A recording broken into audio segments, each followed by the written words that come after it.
let's look at 50-50 payout versus 100% steam power. Why would you do one posting type over another? So I've kind of put a few little pages up here.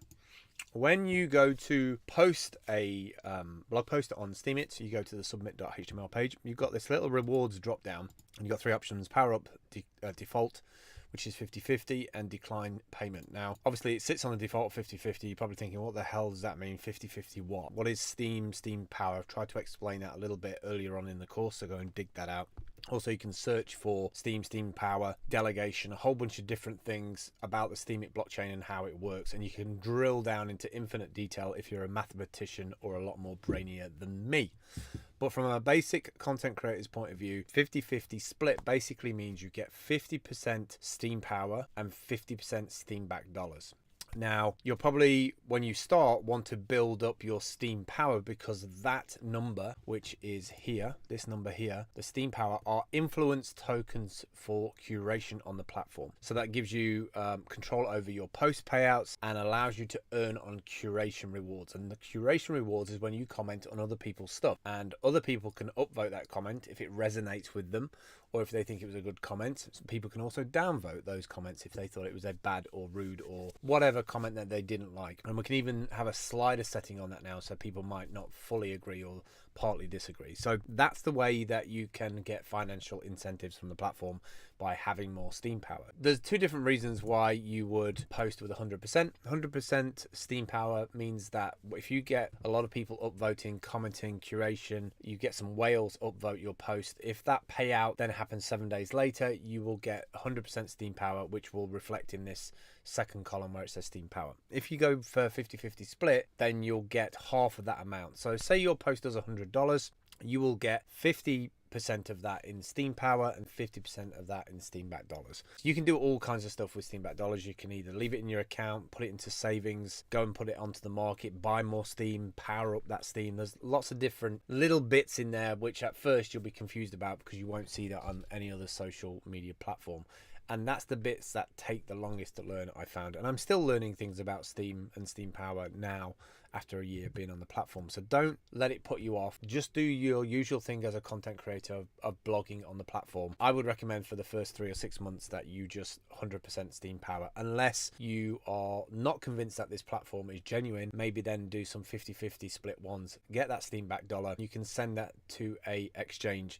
And then when you send it to an exchange, you can send it to Bitcoin or whatever you want, maybe as a fiat currency. And once you've got that fiat currency in your hand out of an ATM, then you can actually understand that this is not just a fake site pretending to give out money. It actually is physical, real life money that you can use. So I tend to alternate between doing the full steam power and the steam back dollars, depending on what level of my account has steam power, because I have been powering down a lot, especially for Steamfest 2, to buy tickets for that and to send money back to Dale at Dalio to try and offset some of our bills for hotels and flights and things like that. One of the good things that I will say about Steamfest, it has a thing called a TRF fund, which is a travel fund, which anybody who submits their booking passes gets a bit of money back when they go to Steamfest. So all of these little things add up to reinforcing why you would be involved or be a community member with Steemit. And I think it's important to understand when you're blogging on this platform what kind of influence you can have by having steam power or steam back dollars. I tend to see steam back dollars as more of the fiat kind of money, like having money in a bank account, whereas I see steam power as kind of my investment in the platform and my voice reach within the platform. To give you a frame of reference, when I've had a particularly good couple of months on Steemit and I've gone into typical filled treat mode and I want to buy something on Amazon to kind of validate or verify my time I put into blogging on the platform every day, I've done various power downs, which has given me like 60 or 70 steam. I've taken that steam, sold it to something like block trades, which I'll quickly show you. This is block trades, and all I have to do is put in like the 70 steam, and then on the right hand side I select Bitcoin. I'm going to go into this in another episode later on, and then I work out this figure of Bitcoin that I'm going to get and how much dollars that's going to be. At this stage as well, I put in my receive address, so the Bitcoin address is actually my crypto pay account, and then from my crypto pay I can send that directly to Amazon because it is a normal Visa account, so I can buy a top up, Amazon top up on the account. So when I buy something from Amazon, it just takes it from the top-up card or the gift card rather than a financial thing. So that's kind of a nice way of getting things sent out of Amazon, especially if you've got Amazon Prime from either having a previous job or you paid for it for a year.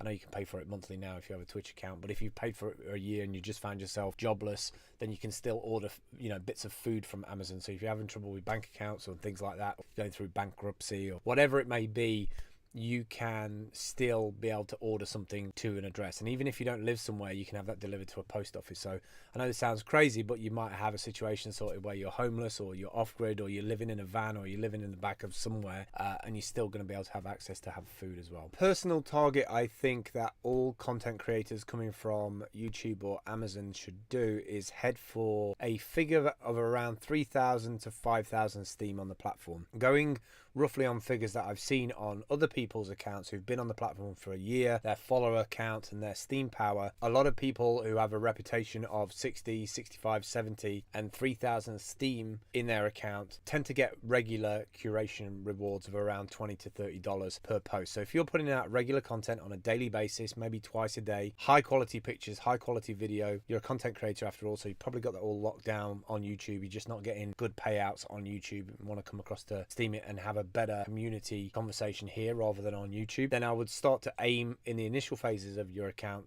for the first 6 to 12 months to build that up to around 2,000 or 3,000 Steem. Now that might mean investing your own money into it as well, or bringing some money in from other resources, other savings, but I kind of treat Steemit as a bit of a savings account myself anyway. It has been proven, battle tested over the last 20 months. It is an up and running blockchain. It's not like a ICO for a supposed product that's not been built yet. It's actually got over 400,000 users on there and people are signing up to it every day. It works, and that's the one thing about it that I really love about Steem, is that the blogging perspective of this totally shifts when you have to think about, well, do I want 100% Steem or do I want 50% payouts? Do I want to take money out of this system? And it actually makes you think about the value of money in general and where you fit into that scheme as a content creator. But because that's going to be a bigger conversation moving forward, is what makes a content creator? Is it the speed of delivery? What makes a journalist? And I guess we're all becoming like kind of mini journalists on this platform. Hopefully that somewhere in all that craziness there was some explanation of the 50-50 split. Like I said, if you are a new content creator, I would heartily suggest doing 100% Steem power for at least 3 to 6 months to really get the benefit of Steemit.